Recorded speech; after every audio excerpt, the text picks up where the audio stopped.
Hi friends, welcome to my YouTube channel. YouTube চ্যানেলে আজকে তোমাদের সামনে যে ভিডিওটি শেয়ার করব সেই ভিডিওটি হলো class 7 English subject grammar part. এই গ্রামার পার্টেরই কিন্তু আমি আগে এই পার্টস অফ পিচের উপরে একটা ভিডিও তোমাদের সামনে শেয়ার করেছি।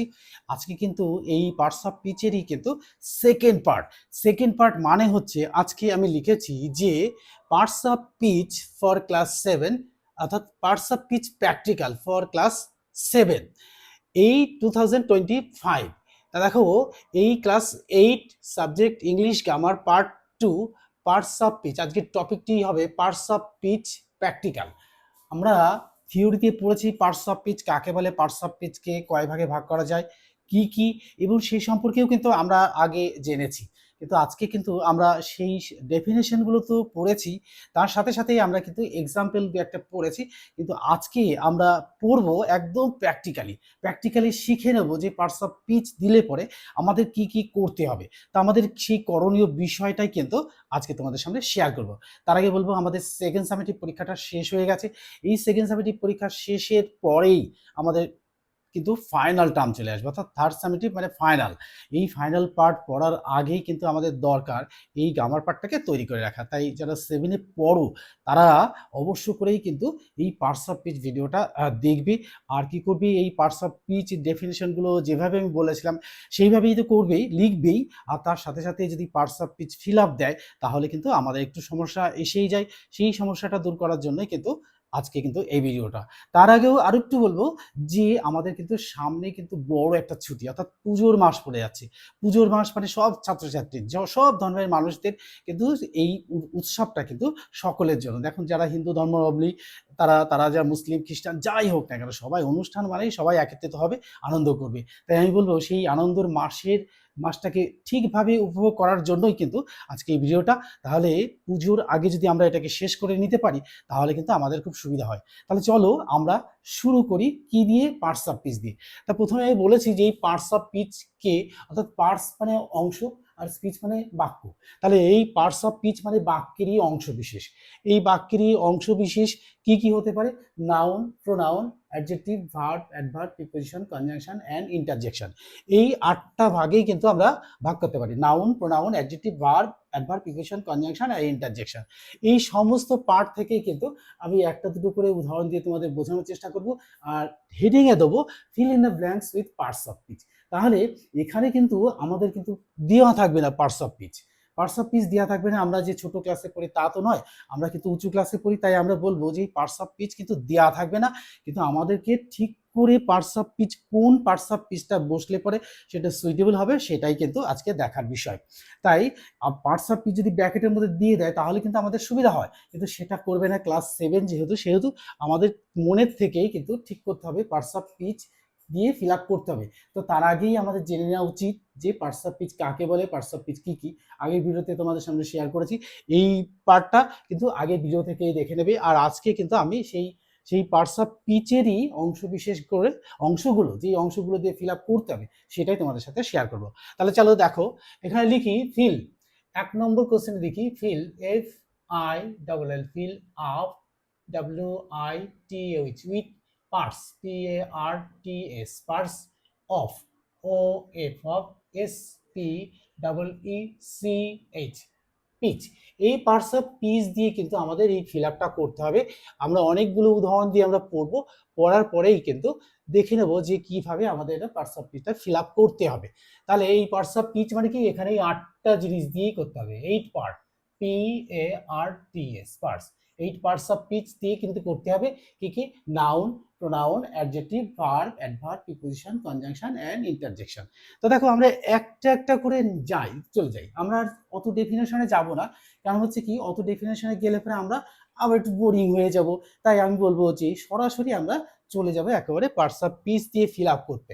তা দেখো, 1 নম্বরে যদি আমি লিখি যে যে dash is a, BEAUTI, beauty, FFUL, full, FLOWER, flower.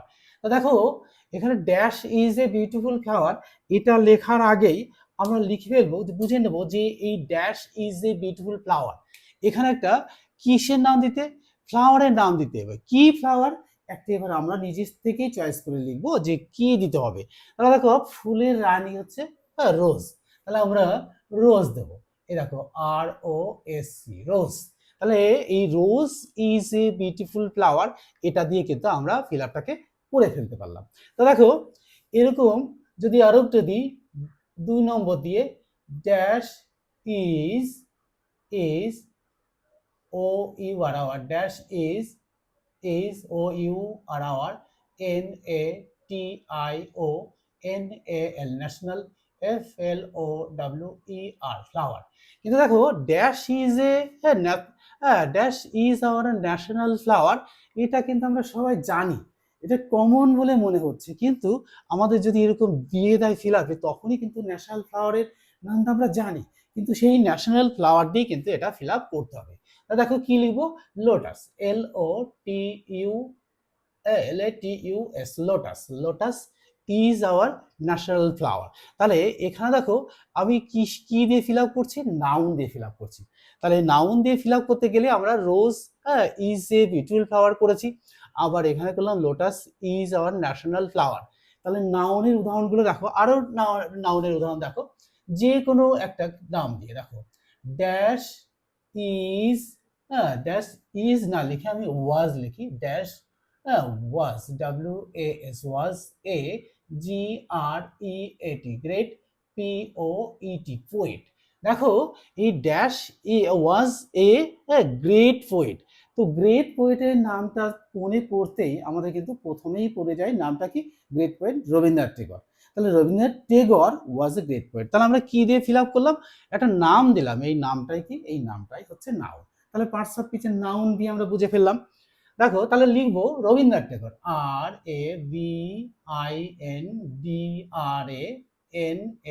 RABINDRANATH Nath Tagore TAGORE Tagore. এই Rabindranath Tagore was a great poet, অর্থাৎ এখানে ওয়াজ দিলাম, এটা তোমরা জানো কেন দিয়েছি, অর্থাৎ রবীন্দ্রনাথ ঠাকুর আমাদের মধ্যে বেঁচে আছে কিন্তু উনি সশরীরে এখন নেই, সেজন্য Rabindranath Tagore was a great poet. Rabindranath Tagore একজন মহান কবি ছিলেন। তারপর দেখো নাউন প্রোনাউনে চলে যাই এবার আমরা, dash play PLAY play FOOT foot BALL ball in the FIELD field.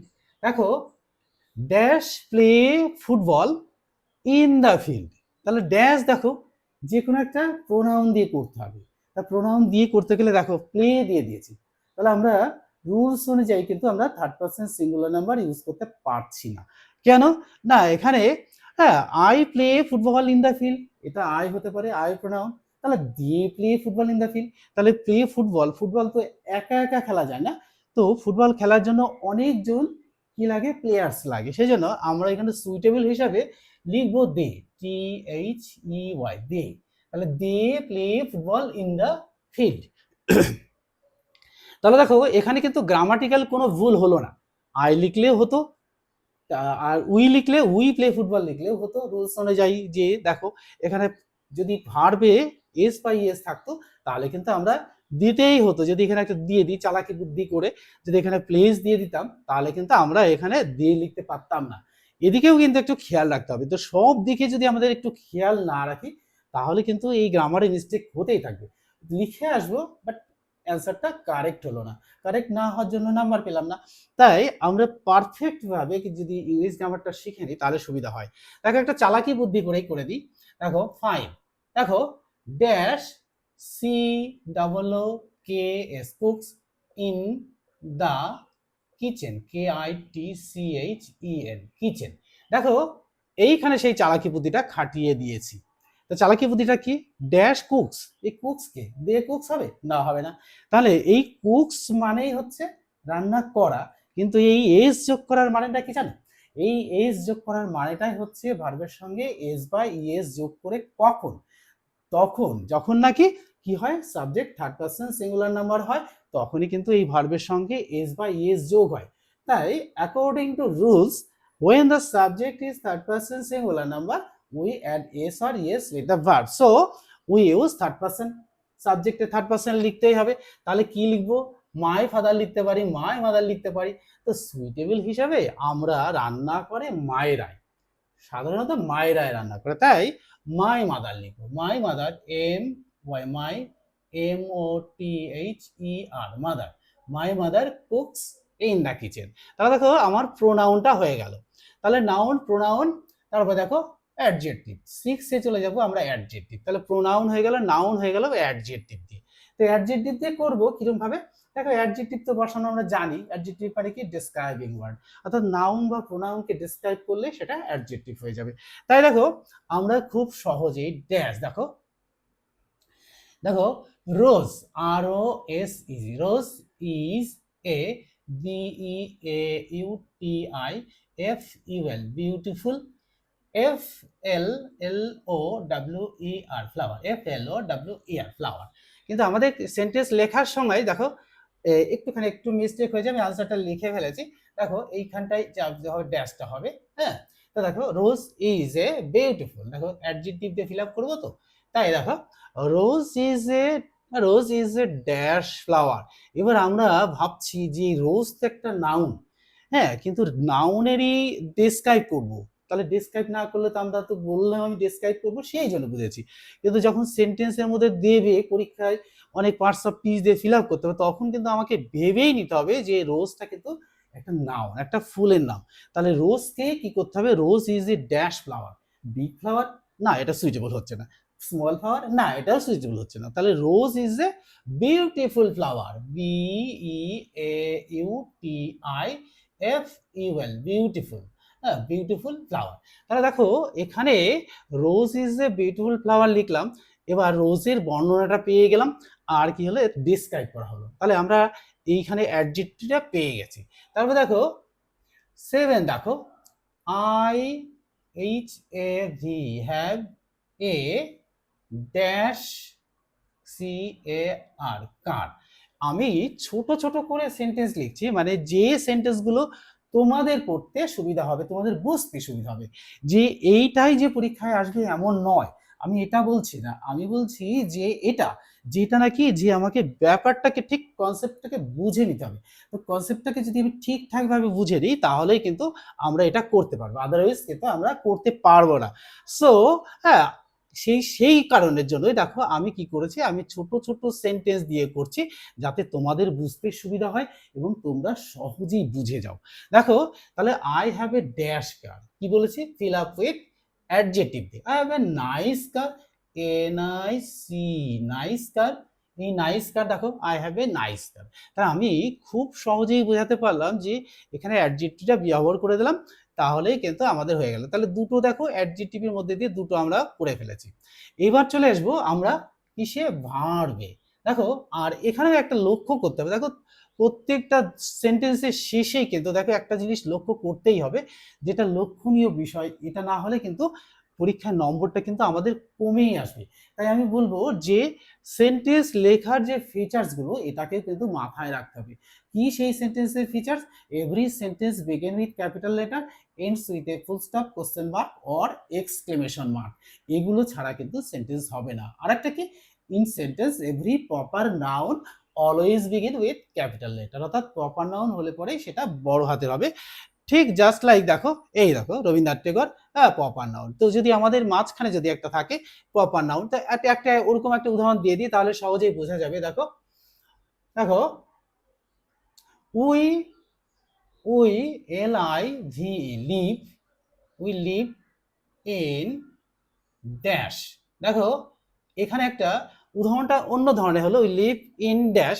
আমি এটা বোঝানোর জন্য এই উদাহরণটা দিলাম যে এখানে উই লিভ ইন একটা নাউনের উদাহরণ দিয়ে দিচ্ছি। দেখো এই নাউনটা প্রপার নাউন বলে সেই জন্য এটা তোমাদের উদাহরণ দিচ্ছি। কারণ হচ্ছে কি, এটা না দিলে তোমরা ঠিক বুঝতে পারবে না। দেখো we live in, I N D I A, India. তাহলে দেখো এই শেষে ফুল স্টপ দিয়েছে, শুরুতে ক্যাপিটাল লেটার, আর মাঝখানে দেখো প্রপার নাউন, অর্থাৎ আমি বলেছি যে in sentence every proper noun always begin with capital letter. তো এখানে ইন্ডিয়া একটা একটা প্রপার নাউন, সেই জন্য কিন্তু আইটা বড় হাতে দিয়েছি। বোঝা গেল এবার ব্যাপারটা।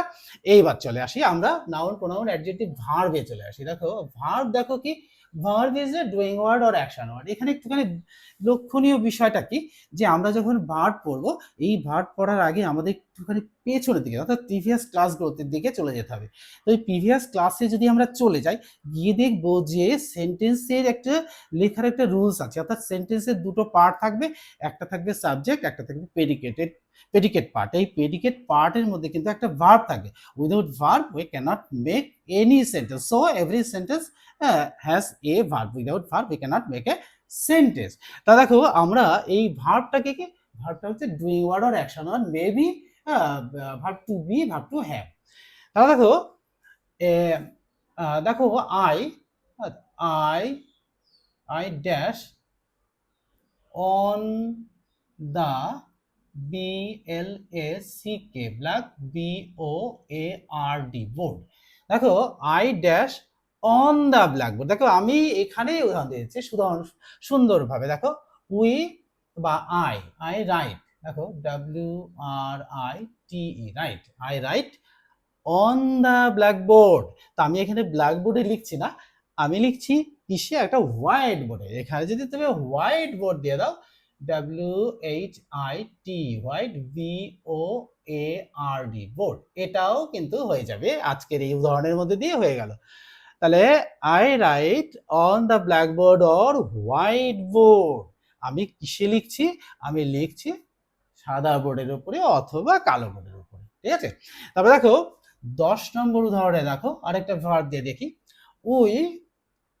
We dash at NIGHT night EVERY every, we sleep we dash at night every day. দেখো এভরি ডে, দেখো আমি কি করি, আমরা কি করি, আমরা we sleep SLEEP sleep, we sleep at night every day. আমরা প্রতি রাতেই ঘুমোই। তো আমাদের এই যে ঘুমানোটা কিন্তু কি, এটা কিন্তু অভ্যাসগত, অর্থাৎ আমাদের প্রত্যেকদিন ঘুমোতেই হবে। তাই দেখো এখানে উই স্লিপ দিয়ে দিচ্ছি, উই স্লিপ অ্যাট নাইট, এখানে ভার্ব বসানো হয়ে গেল। তাহলে noun pronoun adjective verb adverb. তাহলে দেখো অ্যাডভার্বের একটা উদাহরণ দিয়ে দিই। দেখো অ্যাডভার্ব, দেখো the OLD old, MAN man, WALKS wax dash. দেখো বৃদ্ধ মানুষরা হাঁটে কেমন করে, আস্তে আস্তে হাঁটে। তাহলে হাঁটাটাই করছে WALKS। দেখো এখানে দিয়ে দিয়েছি কি, ওল্ড ম্যান একজন থার্ড পারসন সিঙ্গুলার নাম্বার, দেখো রুলস অনুযায়ী এস বসিয়ে দিয়েছি। তাহলে দেখো ওল্ড ম্যানটি হাঁটছে কেমন ভাবে, আস্তে আস্তে। তাহলে কি লিখবো, SLOWLY স্লোলি। তাহলে the old man walk slowly, বৃদ্ধ মানুষটি আস্তে আস্তে হাঁটছে। তাহলে এখানে অ্যাডভার্বটা কি হলো, ভার্বটাকে মডিফাই করছে, অর্থাৎ ভার্বটা কেমন ভাবে সম্পন্ন হচ্ছে সেটাই মডিফাই হচ্ছে। তারপরে দেখো আমরা চলে আসবো যে noun pronoun adjective verb adverb preposition. Preposition দেখো একটা উদাহরণ দিই। We SLEEP slip at night NIGHT night, এখান থেকে একটা প্রিপোজিশন বসে গেছে অলরেডি, নাইট। হ্যাঁ, উই স্লিপ অ্যাট নাইট, হ্যাঁ slip at night dash the bed BED bed. দেখো এখানে অলরেডি একটা সেন্টেন্স বসাতে গিয়ে বসে গেছে, তো আমরা এটাও কি প্রিপোজিশন করে দেবো। দেখো উই স্লিপ অ্যাট নাইট, হ্যাঁ কোথায়, অন দ্য বেড, বিছানার উপরে ঘুমাই। আমরা প্রত্যেকেই রাত্রে কি করি, বিছানার উপরে ঘুমাই। তাহলে দেখো এখানে অ্যাডটাও কিন্তু প্রিপোজিশনের কাজ করছে। তাহলে দেখো noun pronoun adjective verb adverb preposition conjunction. দেখো কনজাংশন দেখো 13 এ দেখো কনজাংশনটা কি, এটাকে একটুখানি বলে রাখি যে আমরা অন্যভাবে কনজাংশন নেব না, যে conjunction is a joining word or linkers which join one word to another word, one sentence to another sentence. এটা আমরা মাঝে মাঝে ভুলে যাই, তাই কনজাংশনগুলো কি কি, and, but, or, etcetera etcetera, এইগুলোই হচ্ছে কনজাংশন। তাহলে একটা উদাহরণ দিয়ে দিই। দেখো I E A T eat, B R E A D bread, dash B U T T E R butter. দেখো I eat bread dash butter, তাহলে আমি কি খাচ্ছি, ব্রেডও খাচ্ছি আবার বাটারটাও খাচ্ছি। তাহলে দেখো আমি দুটো কাজই একই রকম করছি, একই রকম কাজ করছি, দুটো খাবার খাচ্ছি। একবার কি খাচ্ছি, আই ইট ব্রেড খাচ্ছি, আবার কি করছি, আই ইট বাটার খাচ্ছি। তাহলে I eat bread and A N D and butter. তাহলে আমরা খুব সহজেই বুঝে গেলাম যে কনজাংশনটা কি কি। তারপর দেখো আরেকটা যদি কনজাংশন দিই, দেখো 14 নম্বরে দেখো tea, T E T is H O T hot, dash I C E ice is C O L D cold. দেখো একাধারে মনে হচ্ছে যে আমি ছোট ছোট সেন্টেন্সের মধ্যে দিচ্ছি, কিন্তু ছোট ছোট সেন্টেন্সের মধ্যে দিলে কি হবে, এটা কিন্তু বোঝার পক্ষে খুব সহজ হয়ে যাবে। তাই আমি বড় একটা কঠিন সেন্টেন্সে দিচ্ছি না এই কারণের জন্য, কারণ এগুলো কখনোই কিন্তু বোর্ডে আমরা যা লিখে দিই এই রকম ধরনের আসে না, বাট এইরকম রুলসে আসে। কিন্তু আমি বলেছি এখানে কিন্তু প্র্যাকটিক্যাল জানতেই হবে, জানার বিষয়টা। এবার দেখো এখানে কি করছি, এখানে করছিলাম দুটো কাজই একই রকম করছিলাম, তা সেই জন্য বার্ট হয়েছে। এখানে দেখো ঠিক এখানে হট আর এখানে হচ্ছে কোল্ড, তাহলে tea is hot, ice is cold. দেখো দুটো বিপরীত ধ্বনি, এই বিপরীত ধ্বনি যখনই হবে বি ইউটি বার্ট, একেবারে কোনো কিছু না ভেবেই আমরা যেই দেখবো এপাশে এপাশে, এপাশে হট এপাশে কোল্ড, দুটো বিপরীত ধ্বনি হয়ে গেছে, তখনই কিন্তু আমরা বার্ট বসিয়ে দেবো। আর যদি সমগোত্র হয় তাহলে অ্যান্ড বসিয়ে দেবো, আর যদি পরিবাত্রে হয় তাহলে অর বসিয়ে দেবো। যদি কোনো কজ হয়, আমি স্কুলে যাইনি কারণ আমি অসুস্থ ছিলাম, এই জন্য আমি স্কুলে যাইনি, তাহলে কি হবে, বিকজ বসিয়ে দেবো। তো অ্যান্ড, বাট, অর, বিকজ এইগুলোই কিন্তু আমাদের ক্লাস 7-এর জন্য খুব দরকারি। আচ্ছা দেখো প্রিপোজিশন, কনজাংশন, এবার দেখো ইন্টারজেকশন।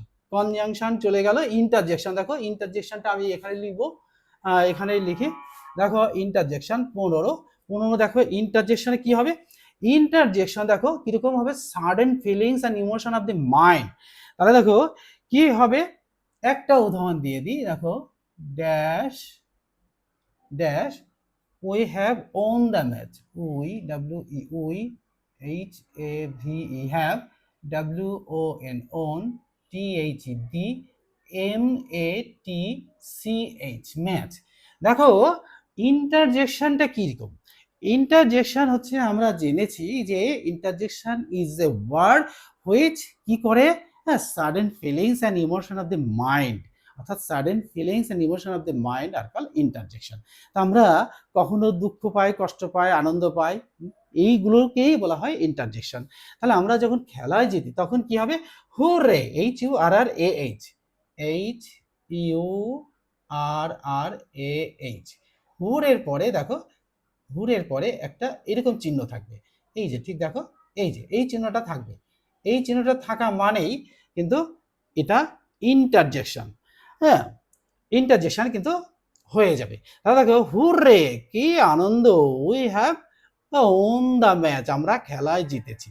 তাহলে নাউন গেল, প্রোনাউন গেল, adjective, verb, adverb, preposition, conjunction আর ইন্টারজেকশন। তাহলে আমাদের সব কটাই কিন্তু হয়ে গেছে, noun, pronoun, adjective, verb, noun, noun, noun, noun, pronoun, pronoun, adjective, হ্যাঁ অ্যাডজেক্টিভ হয়ে গেছে, এখানে একটা উদাহরণ দিয়েছি নাউনের, ভার্ব, অ্যাডভার্ব, অ্যাডভার্ব, স্লিপ আছে adverb, adverb, preposition, conjunction and interjection. হ্যাঁ, আমাদের সব কটা দেখো এই 15টা উদাহরণের মধ্যে আমি কিন্তু খুব সহজেই সিম্পল সেন্টেন্সের মধ্যে কিন্তু তোমাদের এই পার্টস অফ স্পিচ দিয়ে যে ফিল আপগুলো করতে হবে সেটা তোমাদের সামনে শেয়ার করেছি। তো এইরকম করে যদি আমরা একটা হচ্ছে থিওরিটিতে বলে দিলে এটা এই বসবে, এটা এই বসবে, সেটা কিন্তু মনে থাকে না। কিন্তু আমরা যদি প্র্যাকটিক্যালি এরকম ছোট ছোট সেন্টেন্সের মধ্যে দিয়ে আমরা যদি এই পার্টস অফ স্পিচটাকে বুঝে নিই তাহলে কিন্তু খুব সুবিধা হয়।